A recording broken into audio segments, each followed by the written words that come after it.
Today we're going to be fitting a device known as a floe 868 to this Caravan, and it is basically, in simple terms, a device for winterising your Caravan. So this is what you get. Basically it puts air in your pipes instead of water. It's a winterising device, and here's what it cost. Now, this has been purchased independently of floe, so I'm free to say whatever I like about it. And in this video, I'm going to attempt to fit this device. So we'll just go through what you get. This is the unit. So that's got an air pipe there and a plug socket. And then you get, I believe, 13 feet of pipe. That's air pipe. And a T-fitting there. Then there are some elbow fittings there and a tap and a lovely towel. It does come with a 5-year warranty, and you also get an installation DVD that unfortunately didn't play in my DVD player. The DVD did work on a laptop though. So we're going to turn off the water to the Caravan. So I'm underneath the Caravan, and this is what we've got. We've got a one-way valve there, and I'm wondering if I can just break that and insert the flow in there. That would be the easiest way to do it. Well, unfortunately I don't have a lot of pipe to break to install this, so I think I'll have to just remove this one-way valve and perhaps come back with a bit more pipe and reinstall it later. So that's the valve removed.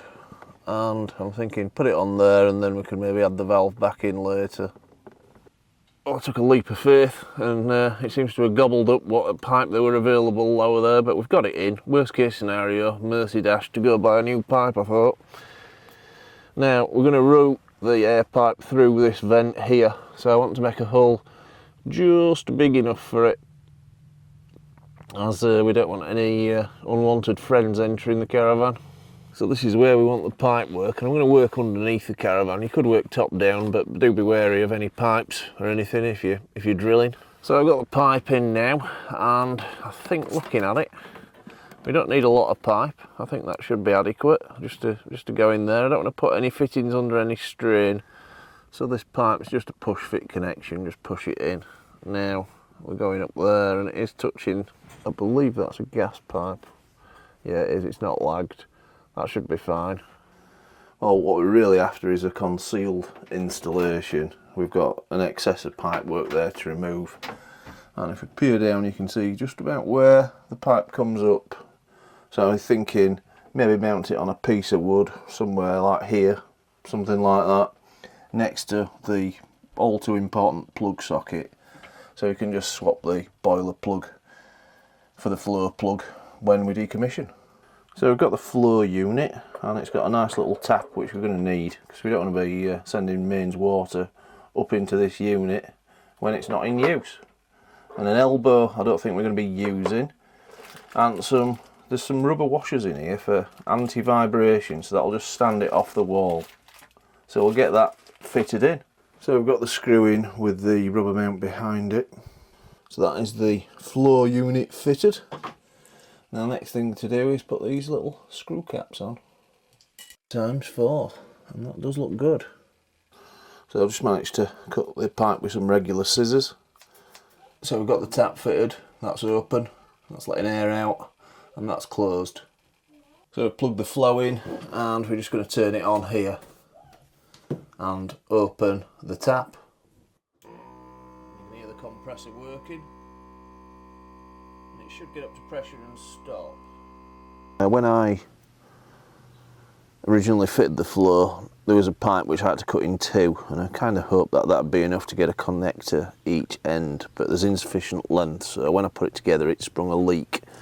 So the solution was a mercy dash to Wicks, and you can only buy a 2 metre length of it, which cost £4.50. So we're going to rework that connection there, and hopefully we should get a watertight and an airtight seal. So that's 15mm pipe, and I've just cut through it with a hacksaw, and I've just neatened the end up with a a needle file. That's the factory end, and that's the end I've cut. So you can do a decent job without buying the pipe cutter. It just takes a bit of patience and filing.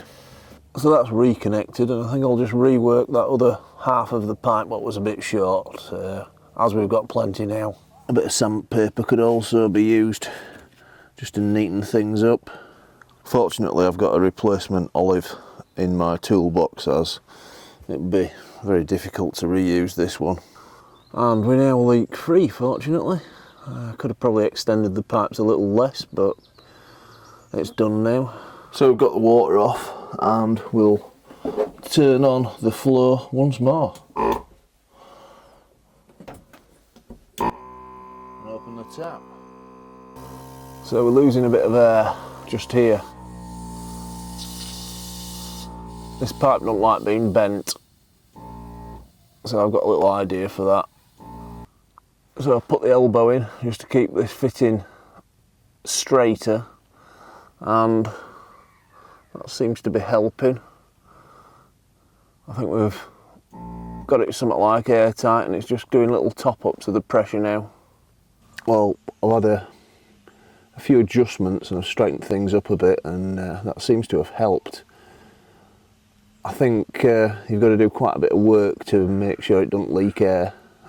It's got to go in straight runs, that's what I've learnt.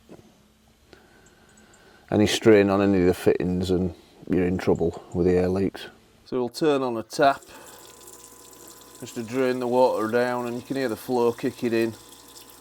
There's quite a lot of water coming out there under pressure. That is actually the cold tap. Yeah, and we're getting near the end now. And then drain the hot tap. Nothing there, a bit more cold.